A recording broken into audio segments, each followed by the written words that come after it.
TLM, अभी यहाँ मैंने लिखा है TLM टीचिंग लर्निंग मटेरियल। पाठ को सुविधाजनक सुगम बनाने के लिए पाठ सहायक सामग्री का प्रयोग किया जाता है, जो सरकार के द्वारा बनाया आया है। आज इसी क्रम में उन लोगों के बीच विराम चिन्ह के प्रयोग के विषय में हम बताने जा रहे हैं। हम लोग जब कभी भी बोलते हैं तो उसमें एक ओज भरी भाषा होती है। जैसे तुम्हारा क्या नाम है, क्या कहते हैं, बोलने में स्टाइल आ गया। तुम्हारा क्या नाम है, तुम कहाँ जाते हो, तुम क्यों खेलते हो, तुम क्यों पढ़ते हो, एक प्रश्न पूछा जाता है। क्या करते हैं हम लोग, एक प्रश्न तरह का पूछते हैं। कभी कभी वाक्य जब पूरा हो जाता है तो वहां पर हम लोग विराम चिन्ह का प्रयोग करते हैं। जैसे राम जाता है, वह खाता है, पूर्ण विराम, ठीक है। और कभी कभी बीच में छोटे समय के लिए हम लोग रुकते हैं। जैसे राम खाकर विद्यालय जाता है, तो राम खाकर कमा होगा, विद्यालय जाते हैं। इसमें 1.5 वाक्य होता है। एक वाक्य कौन हो गया कि राम जाता है, और उसके पहले है खाकर जाता है, कुछ खाकर जाता है। इस प्रकार से हम लोग इस वाक्य को पूरा करते हैं। इसको हम लोग वाक्यों की संरचना में 1.5 वाक्य करते हैं। एक संयुक्त वाक्य होता है, उसमें कई छोटे छोटे वाक्य मिले होते हैं, उसमें भी विराम चिन्ह का प्रयोग किया जाता है। अभी हम लोग देखेंगे इस TLM के माध्यम से विराम चिन्ह क्या है। अभी तुम्हारे सामने में है एक बोर्ड, इस पर लिखा हुआ है प्रश्नवाचक चिन्ह, देख रहे हैं हम लोग सभी।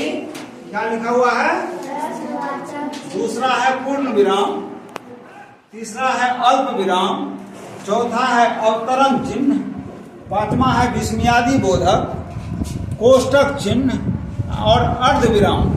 इस सबों का नाम है विराम चिन्ह। विराम का तात्पर्य होगा ठहराव।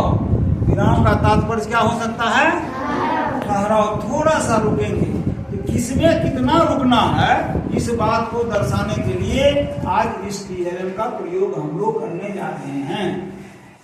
अब मैंने कौन कौन सा नाम कहा, प्रश्नवाचक चिन्ह सभी बोलेंगे। प्रश्नवाचक चिन्ह, पूर्ण विराम, अल्प विराम, अर्ध विराम, कोष्टक चिन्ह, विस्मय सूचक चिन्ह, अवतरण चिन्ह।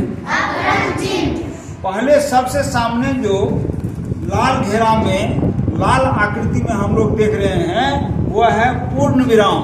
पूर्ण का तात्पर्य होगा पूरा, विराम का मतलब होगा ठहराव। वहां हम लोग पूरा रुक जाएंगे। जैसे राम आम खाता है, रुक गए। सीता सड़क पर चलती है, गाय दूध देती है। इस वाक्य को क्या किया जाता है, पूरा दिखाया जाता है, पूरा कर लिया जाता है। तो शब्द के संयोग से जो वाक्य हम लोग बनाते हैं, सार्थक शब्दों के संयोग से जो वाक्य का निर्माण करते हैं, उसमें यह देखा जाता है कि जब वाक्य पूरा हो जाता है, काम की सिद्धि उससे स्पष्ट दिखाई देती है, तो वहां पर हम लोग पूर्ण विराम का प्रयोग करते हैं। दूसरा है प्रश्नवाचक चिन्ह। दूसरा है प्रश्नवाचक चिन्ह। हम लोग प्रश्न करते हैं, सामने वाले उसके उत्तर देते हैं। जैसे तुम क्या खाते हो, उधर से उत्तर मिलेगा, जवाब आएगा कि मैं रोटी खाता हूं, मैं रोटी खाती हूं, मैं आम खाता हूं, मैं फल खाता हूं। कुछ तो जवाब आया। उसी प्रकार से वहां प्रश्न पूछा जाएगा, तुम्हारा क्या नाम है, तुम क्यों खेलते हो, तुम क्यों सोए हुए हो, तुम कहाँ जा रहे हो।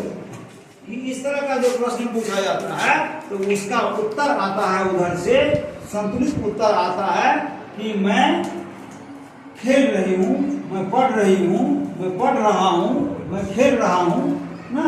इस प्रकार से उस वाक्य का जवाब सामने वाला से आता है और उसको वो पूर्ण किया जाता है।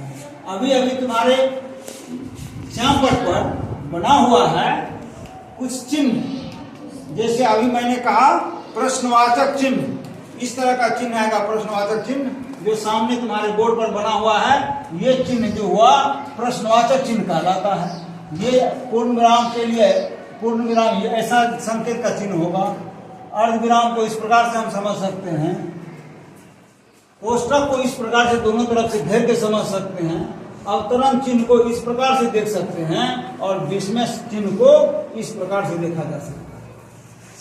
इस प्रकार से अभी हम लोगों ने क्या पाठ किया, क्या पढ़ाई में क्या पढ़े, टीएलएम द्वारा विराम चिन्हों का प्रयोग। सभी बच्चे समझ गए।